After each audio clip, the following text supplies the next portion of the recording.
Hello and welcome to the inaugural edition of DUI 24/7, coming to you live from the Tokyo Dome. And folks, it's a new era here in the DUI, but you still get the DUI tag champs, the game and the doc on the mic. And we remind you, don't underestimate the impact. Konnichiwa, DUI fans. It's the franchise bringing it to you from the land of the rising sun. And speaking of rising, here's a star that's rising to the top of the DUI. It's the Lethal Injection Champion. It's the Fleabag himself. It's Big Ben.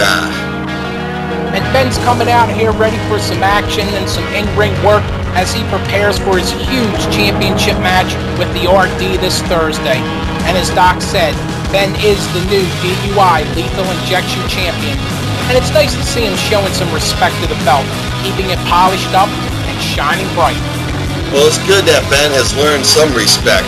Ever since that Fleabag has put on that white beater, all the Doc has seen from him has been backstabbing, underhanded jobber tricks, and riding on coattails. Oh, no question, Doc. You know, at the DWI finale, that was disgusting. That made me spill some wine. How Ben came out at the end of the Women's Championship match trying to steal some scraps of glory off of Malenka's huge win. It's sad to see the vultures coming down and picking on the bones, trying to get on the coattails, get a little piece of that spotlight from other people's work. But that's what you'll never see from this man. Here he is, the one that's fought shenanigans and earned his way to become the DUI World Champion. It's none other than the Lethal Predator. It's RD. Indeed, Doc.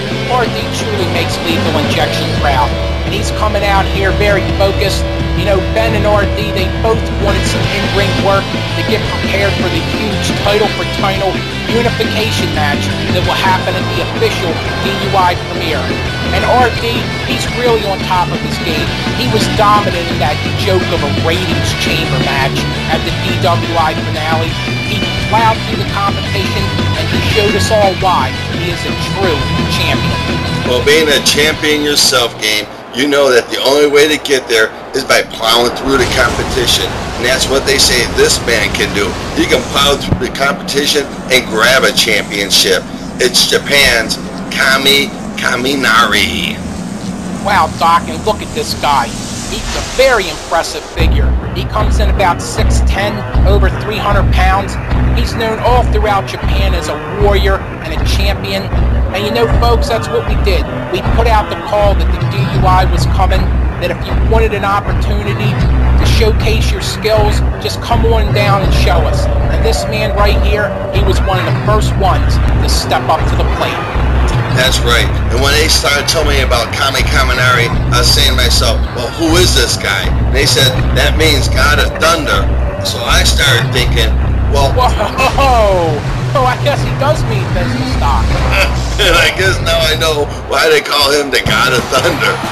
But we also know why they call this guy the Playboy of Japan.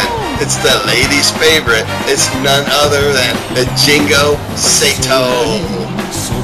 Oh, indeed, Doc, and this Seto, he's a very colorful character, but make no mistake, he's very accomplished in the ring. He's been in numerous federations throughout Japan, and he's a multiple title holder all throughout the Orient. And now, he comes to the DUI to try to showcase his skills and grab some more gold to put on his mantle. And you're right, Doc, he has a huge following here in Japan. We saw him backstage signing tons of autographs, especially for ladies. Oh, Game, you know the Doc's seen this line of ladies, and there had to be a couple hundred of them. So I say, what is that, the Lethal Injection spillover? And that's when they told me that they were all here to get Sato's autograph. So you know the Doc has to respect that. Oh, indeed, and agreed, Doc. And both of these Japanese competitors are to be respected. You know, they are champions, very accomplished here in Japan, and tonight we're going to find out, can Ben and RD mesh as a team in this tornado tag? Can they trust each other? And there's also risks involved. They don't know anything about these Japanese competitors, don't know their moves or their tendencies, so they're going to have to really watch it. Here we go. That's what the Doc was thinking. I wonder how tame the Fleabag is going to be with the Lethal Predator, much less how these two guys are going to adapt to this Japanese style of wrestling. Very true, Doc. You know, Ben and RD are used to a more North American style, and they may see something completely different with these Orient wrestlers. But look at Seto in the corner, slapping RD around like he owes his money. You know, that truly translates anywhere you go, Doc. That's right, Game. No matter where you're at, no matter who it's doing it, when you get smacked down like that, you know exactly what they're talking about. Indeed. And look at Seto and RD now crawling on the outside. Seto trying to prove himself that he can go with RD. And Ben also very impressive inside the ring, throwing around a huge Kamari. Well, Ben knows that in order to beat a man that big, you're going to have to pull out some big, powerful moves. So I'm going to be very interested to see how well Ben actually handles Kamari. Oh, and look at that, a huge stroke of midnight, Doc. That's very impressive by the Fleabag. It looks like he's handling himself pretty well so far. It also looks like that he may be sending a message out to RD that he's going to be serious and go for the win. Oh, but a kick out by Kamari. You know, Doc, on second thought, it might be very foolish on Ben to think that he can get a win against this huge man this early in the match. He's going to have to wear him down a lot more before he can put him down. Oh, you know it's going to take a lot more than that. Because just by looking at Kamari, you can see the power and the strength. And here's a perfect example. Look at that. He just tossed that Fleabag halfway across the ring. Oh, indeed. And look at on the outside of the ring, Seto and RD continuing to go at it. Seto showing him that he's a tough customer, and he's not to be taken lightly in there. But look at Ben. There's also another guy you don't take lightly. Another huge stroke of midnight. This match might be over, Doc. Wow, Game. You know, it doesn't matter who you are. You get two of those, you're not getting up. Oh, but look at Seto breaking up the pin. You know, that's the mark of a true ring general, Doc. He saw that Ben hit another high-impact move, and he realized he had to get in there and stop the 3 count. Well, Game, being a Triple Crown champion yourself and a current DUI tag team champion, you know, being a cerebral assassin, that it's all about ring presence. Oh, indeed, Doc. You always got to know where you are out there. And look at this, these 4 competitors really going at it. Oh, and looks like Kamari doesn't know where he is now, though. Oh, and Ben hits him with a huge spear. Oh, and then there's an RDKO from RD. I think this match might be over, Doc. Well, they know if they want to put these guys away, they're going to have to come big, and it looks like that's what he did.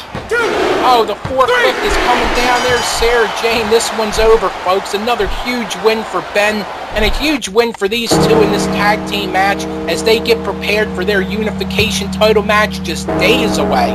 I have to say, the Japanese talent in there was very impressive. They brought it to the Fleabag and the Lethal Predator, but those two had just a little bit more going into it tonight.